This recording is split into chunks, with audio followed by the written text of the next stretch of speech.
ഇന്ന് കുംഭമാസത്തിലെ അശ്വതി നക്ഷത്രം. കുംഭമാസത്തിൽ അശ്വതി നാളിലാണ് കൃഷ്ണഭക്തനായ പൂന്താനം ജനിച്ചത് എന്നാണ് കണക്കാക്കപ്പെടുന്നത്. അതുകൊണ്ട് തന്നെ ഈ ദിനം പൂന്താന ദിനമായി ആചരിക്കപ്പെടുന്നു.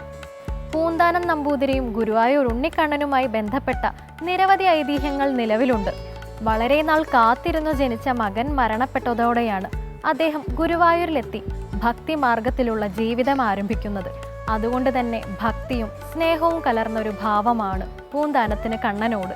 വടക്കൻ കേരളത്തിലെ പല ക്ഷേത്രങ്ങളിലും നടത്തുന്ന ഒരു ചടങ്ങാണ് മുട്ടറുക്കൽ.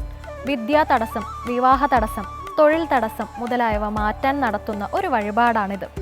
ആഗ്രഹം മനസ്സിൽ സങ്കല്പിച്ച് ക്ഷേത്രനടയിൽ നാളികേരം ഉടയ്ക്കുന്ന ചടങ്ങാണിത്. ഇനി ചില സ്ഥലങ്ങളിൽ നാളികേരം ഉടയുന്ന രീതി നോക്കി പല പ്രവചനം നടത്തുന്ന സമ്പ്രദായവുമുണ്ട്. ഏതായാലും ഇന്നത്തെ ദീപാരാധന കാഴ്ചയ്ക്കായി ക്ഷേത്രാങ്കണത്തിലേക്ക് പോകാം.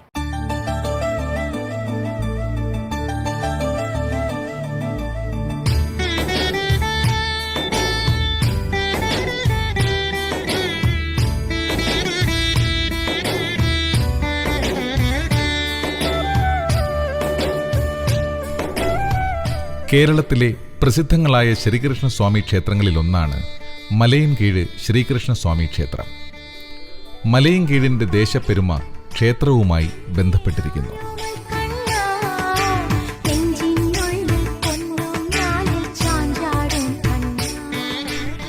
തിരുവനന്തപുരം നഗരത്തിൽ നിന്ന് 15 കിലോമീറ്റർ അകലെയുള്ള പ്രശാന്ത സുന്ദരമായ ഗ്രാമമാണ് മലയൻകീഴ്. മൂക്കുന്നിമലയ്ക്കും എള്ളുമലയ്ക്കും മാങ്കുന്നുമലയ്ക്കുമിടയിൽ പേരിനെ അന്വർത്ഥമാക്കുന്ന താഴ്വാര പ്രദേശം. ചതുർബാഹുവായ മഹാവിഷ്ണു ശ്രീകൃഷ്ണ സങ്കല്പത്തിൽ ആരാധിക്കപ്പെടുന്ന പുണ്യസ്ഥലിയാണ് മലയൻകീഴ് ശ്രീകൃഷ്ണസ്വാമി ക്ഷേത്രം.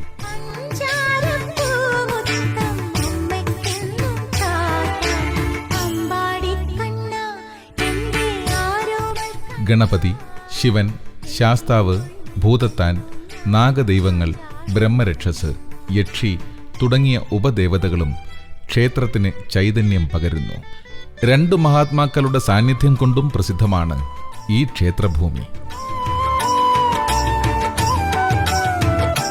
പ്രതിഷ്ഠാ വിഗ്രഹവുമായി വില്ലുമംഗലം സ്വാമികൾ ബന്ധപ്പെടുമ്പോൾ ഭാഷാ ഭഗവത്ഗീത രചിച്ച മാധവ പണിക്കർക്ക് മലയൻകീഴുമായുള്ള ബന്ധവും പ്രസിദ്ധം. ക്ഷേത്രനടയിലെ ബൃഹത്തായ ഗോപുരവും നീണ്ട നടപ്പന്തലും ചുറ്റുമതിലിനുള്ളിലെ ആൽമരവും ദൃശ്യാനുഭൂതി പകരുന്നു. ക്ഷേത്രനടയിലെ വലിപ്പമുള്ള ധ്വജം ശ്രീമൂലം തിരുനാൾ മഹാരാജാവിന്റെ ഭരണകാലത്ത് സ്ഥാപിച്ചതാണിത്. അതിനു ചുവട്ടിൽ ചുറ്റും മനോഹരമായ കുത്തുപണികൾ, ശ്രീകോവിലിന്റെ കഴുക്കോലിൽ തെളിയുന്ന പുരാതന ലിപിയും നാലമ്പലത്തിനകത്തെ തൂണുകളിലെ ശില്പങ്ങളും ചാരുതയാർന്നവയാണെന്ന് മാത്രമല്ല പ്രാചീന പ്രൗഢിയും വെളിവാക്കുന്നു. ക്ഷേത്രത്തിന്റെ വടക്കുവശത്ത് വിസ്തൃതമായ കുളമാണ്. ശ്രീകോവിലിൽ കിഴക്കോട്ട് ദർശനമായി അനുഗ്രഹം ചൊരിഞ്ഞു നിൽക്കുന്ന ഭഗവാൻ ശ്രീകൃഷ്ണനെ വണങ്ങി ജന്മപുണ്യം നേടിയത് നിരവധി തലമുറകളും.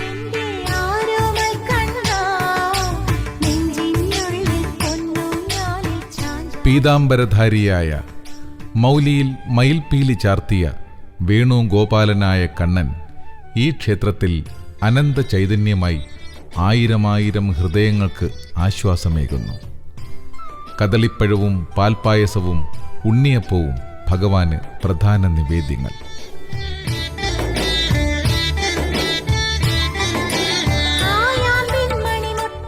മലയൻകീഴ് ശ്രീകൃഷ്ണസ്വാമി ക്ഷേത്രത്തിന് അനന്തപുരിയിലെ ശ്രീ പത്മനാഭസ്വാമി ക്ഷേത്രത്തോളം പഴക്കമുണ്ടെന്നാണ് യശശരീരനായ പണ്ഡിതവര്യൻ ശൂരനാട് കുഞ്ഞൻപിള്ള രേഖപ്പെടുത്തിയിട്ടുള്ളത്.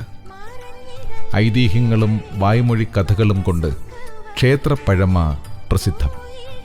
കഥകളിലൊന്നും അതിഭാവുകത്വമില്ല. എല്ലാം കൺമുന്നിൽ കണ്ട പോലെ.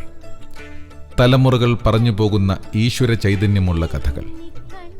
ഓരോ ദേശത്തെയും ക്ഷേത്രങ്ങളിൽ പ്രതിഷ്ഠാ സങ്കല്പത്തിനനുസരിച്ച് ആചാരങ്ങളിൽ വ്യത്യാസമുണ്ട്. അത്തരത്തിൽ സ്ത്രീകൾക്ക് മലയൻകീഴ് ശ്രീകൃഷ്ണസ്വാമി ക്ഷേത്രത്തിൽ ചില നിയന്ത്രണങ്ങളുണ്ട്. ദർശനത്തിന് വരുന്ന സ്ത്രീകൾക്ക് ക്ഷേത്രത്തിനുള്ളിൽ കയറാനും ഉപദേവതകളെ വണങ്ങാനും നിയന്ത്രണമില്ല. എന്നാൽ നാലമ്പലത്തിനുള്ളിലേക്ക് കയറാൻ സ്ത്രീകൾക്ക് വിലക്കുണ്ട്. അതിനൊരു കാരണവും പറയുന്നുണ്ട്. പണ്ട് സ്വാമിയാർ മഠത്തിൻ്റെ അധിപതി ആറുദേശപ്പറ്റി സ്വാമികൾ ക്ഷേത്രത്തിൽ പൂജാതി കർമ്മങ്ങൾ നിർവഹിച്ചു വരുന്ന സമയം നൈഷ്ഠിക ബ്രഹ്മചാരിയായ അദ്ദേഹം നാലമ്പലത്തിനുള്ളിലേക്ക് സ്ത്രീകൾക്ക് പ്രവേശനം നിഷേധിച്ചിരുന്നു. എന്നാൽ ശ്രീകൃഷ്ണ ഭക്തയായ ഒരു സ്ത്രീ ഭഗവത് ദർശനത്തിനായി നാലമ്പലത്തിനുള്ളിൽ പ്രവേശിച്ചു. ഏറെ നേരമായിട്ടും ദർശനം കഴിഞ്ഞ് അവർ ക്ഷേത്രത്തിനുള്ളിൽ നിന്ന് പുറത്തു വന്നില്ല. ഭക്ത ഭഗവാനിൽ ലയിച്ചു ചേർന്നു എന്നാണ് ഐതിഹ്യം. അതിനുശേഷമാണ് നാലമ്പലത്തിനുള്ളിൽ സ്ത്രീകൾക്ക് വിലക്ക് വന്നത്. ബാലികമാർക്ക് നാലമ്പലത്തിനുള്ളിൽ പ്രവേശിച്ച് ഭഗവാനെ ദർശിക്കാൻ തടസ്സങ്ങളൊന്നുമില്ല. പൂജകളിലും മറ്റും ദേവീ സങ്കല്പത്തിന് പ്രാധാന്യവുമുണ്ട് ഇവിടെ. അതിലൊന്നാണ് നാലമ്പലത്തിനുള്ളിലെ ബലിക്കല്ലുകളിലെ സപ്തമാതൃക്കളുടെ സാന്നിധ്യം. നിത്യവും സന്ധ്യാദീപാരാധനയ്ക്ക് മുൻപ് നാലമ്പലത്തിനു മുന്നിൽ മഹാലക്ഷ്മിയെ സങ്കല്പിച്ച് വിളക്ക് തെളിയിച്ച ശേഷമേ ചടങ്ങുകൾ ആരംഭിക്കൂ.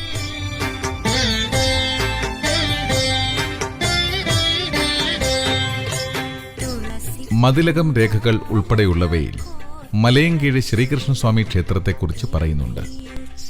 AD 1729 തിരുവിതാംകൂറിൽ ഭരണമേൽക്കുകയും രാജ്യം ശ്രീ പത്മനാഭസ്വാമിക്ക് സമർപ്പിക്കുകയും ചെയ്ത അനിഴം തിരുനാൾ മാർത്താണ്ഡവർമ്മ മഹാരാജാവിൻ്റെ കാലത്തു തന്നെ മലയൻകീഴ് ക്ഷേത്രത്തിൽ നിന്നും ശ്രീ പത്മനാഭസ്വാമി ക്ഷേത്രത്തിലേക്ക് വാദ്യക്കാരെ വരുത്തിയിരുന്നതായി ചരിത്രരേഖകളിൽ സൂചിപ്പിക്കുന്നു.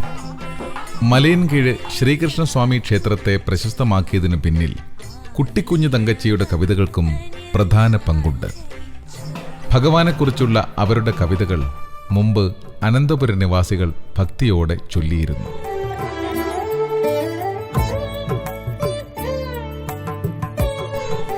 മലയൻകീഴ് ശ്രീകൃഷ്ണസ്വാമിയെ തിരുവല്ല വാഴപ്പൻ എന്ന അർത്ഥത്തിൽ തിരുവല്ലാഴപ്പൻ എന്നും വിളിച്ച് ഭക്തർ പ്രാർത്ഥിച്ചു വരുന്നു. അതിനു പിന്നിൽ ഒരൈതിഹ്യമുണ്ട്. വിഷ്ണുഭക്തനായ വില്ലുമംഗലത്ത് സ്വാമിയാർക്ക് ഒരിക്കൽ ശ്രീകൃഷ്ണ ദർശനം ലഭിച്ചു.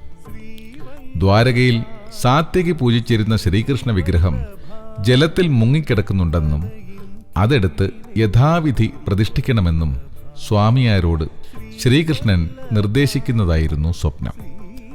അടുത്ത ദിവസം സ്വാമിയാർ കുളിക്കാൻ നദിയിൽ മുങ്ങിയപ്പോൾ തൻ്റെ ശിരസ് ഏതോ വസ്തുവിൽ തട്ടിയതായി തോന്നി. അദ്ദേഹം അതെടുത്ത് പുറത്തു കൊണ്ടുവന്നപ്പോൾ മനോഹരമായ ശ്രീകൃഷ്ണ വിഗ്രഹമാണെന്ന് മനസ്സിലായി. സ്വാമിയാർ അതിനെ പ്രതിഷ്ഠിക്കാൻ പത്തനംതിട്ടയ്ക്കടുത്തുള്ള തിരുവല്ലയിൽ ക്ഷേത്രം പണിയിച്ചു. പ്രതിഷ്ഠാദിനമെത്തിയപ്പോൾ സ്വാമിയാർക്ക് മറ്റൊരു സ്വപ്നം ലഭിച്ചു. വിഗ്രഹം മലയൻകീഴ് എന്ന സ്ഥലത്ത് പ്രതിഷ്ഠിക്കാനായിരുന്നു സ്വപ്നത്തിലെ നിർദ്ദേശം. അങ്ങനെയാണ് വിഗ്രഹം മലയൻകീഴ് പ്രതിഷ്ഠിച്ചത്. ഇതിനുശേഷം മലയൻകീഴ് ക്ഷേത്രപ്രതിഷ്ഠയെ തിരുവല്ലാഴപ്പൻ എന്ന് ഭക്തർ വിളിച്ചു പോരുന്നു. രണ്ടു ക്ഷേത്രങ്ങൾക്കും നൂറ്റാണ്ട് മുമ്പുള്ള ബന്ധത്തെയാണ് ഈ ഐതിഹ്യം കൂട്ടിയിണക്കുന്നത്. പിന്നെ ഈ ക്ഷേത്രത്തിൻ്റെ ചരിത്രവുമായി അഭേദ്യമായി ബന്ധമുള്ള ഒരു ഘടകമെന്ന് പറയുന്നത് മലയാളത്തിലെ ആദ്യത്തെ ദാർശനിക ഗ്രന്ഥം ജ്ഞാനപനുവൽ, അതായത് സംസ്കൃത ഭാഷയിലുള്ള ശ്രീമദ് ഭഗവത്ഗീത ആദ്യമായി ഒരു പ്രാദേശിക ഭാഷയിലേക്ക് പരാവർത്തനം ചെയ്യപ്പെടുന്നത് ഈ ക്ഷേത്ര സന്നിധിയിൽ വച്ചാണ്. അത് നിർവഹിച്ചത് മാധവ കവിയാണ്. മാധവ കവി തൻ്റെ പുസ്തകത്തിൽ താൻ മലയൻകീഴ് തിരുമാതിൻ വല്ലഭൻ അരുളാലെ ആണ് ഈ പുസ്തകം ജ്ഞാനപനുവൽ, അതായത് അറിവിൻ്റെ ശാസ്ത്രം എഴുതുന്നത് എന്ന് വ്യക്തമായി രേഖപ്പെടുത്തിയിട്ടുണ്ട്. ഭക്തിപ്രസ്ഥാനത്തെ സാമാന്യ ജനങ്ങളുടെ ഭാഷയിലേക്ക് പരിചയപ്പെടുത്തിയ പാട്ട് എന്ന സാഹിത്യ പ്രസ്ഥാനത്തിലെ നാഴികക്കല്ലുകളിൽ പ്രഥമ സ്ഥാനമാണ് ഭാഷാ ഭഗവത്ഗീതയ്ക്ക്. ഒരു നൂറ്റാണ്ട് മുമ്പ് 1915 മഹാകവി ഉള്ളൂർ എസ് പരമേശ്വര അയ്യരാണ് ഭാഷാ ഭഗവത്ഗീതയുടെ 1-ാം പതിപ്പ് പുറത്തിറക്കിയത്. അന്നു മുതൽ ഗ്രന്ഥകാരനെക്കുറിച്ചുള്ള തർക്കവും തുടങ്ങി. മാധവകവിയുടെ ജന്മഭൂമി പത്തനംതിട്ടയ്ക്കടുത്ത് നിരണവും കർമ്മഭൂമി മലയൻകീഴുമാണെന്ന് ഒരു കൂട്ടർ വാദിക്കുന്നു. മറ്റൊരു കൂട്ടർ കവിയുടെ ജന്മഭൂമിയും കർമ്മഭൂമിയും മലയൻകീഴാണെന്ന് വാദിക്കുന്നു.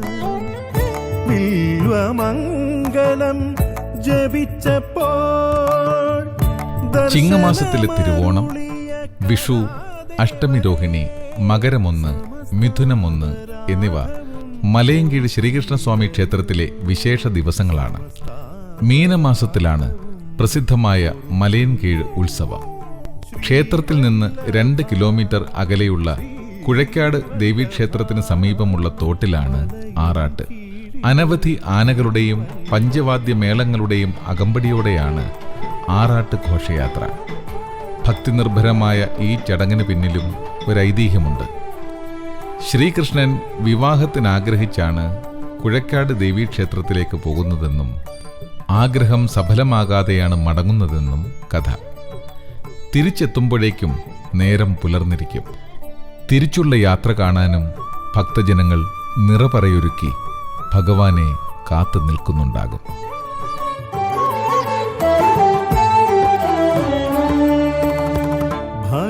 ഭഗവദ്ഗീതയ്ക്ക് പരിവർത്തനം, പവിത്രമാം തൃപാദ വരദാനം.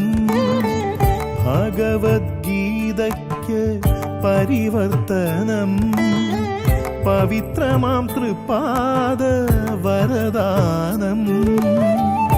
കണ്ണശ കവികൾക്ക് ഉൾക്കരുത്തേകിയ പരമാത്മപാദത്തിൽ വന്ദനം. കണ്ണശ കവികൾക്ക് ഉൾക്കരുത്തേകിയ പരമാത്മപാദത്തിൽ വന്ദനം. ശ്രീവല്ലഭപാദത്തിൽ വന്ദനം.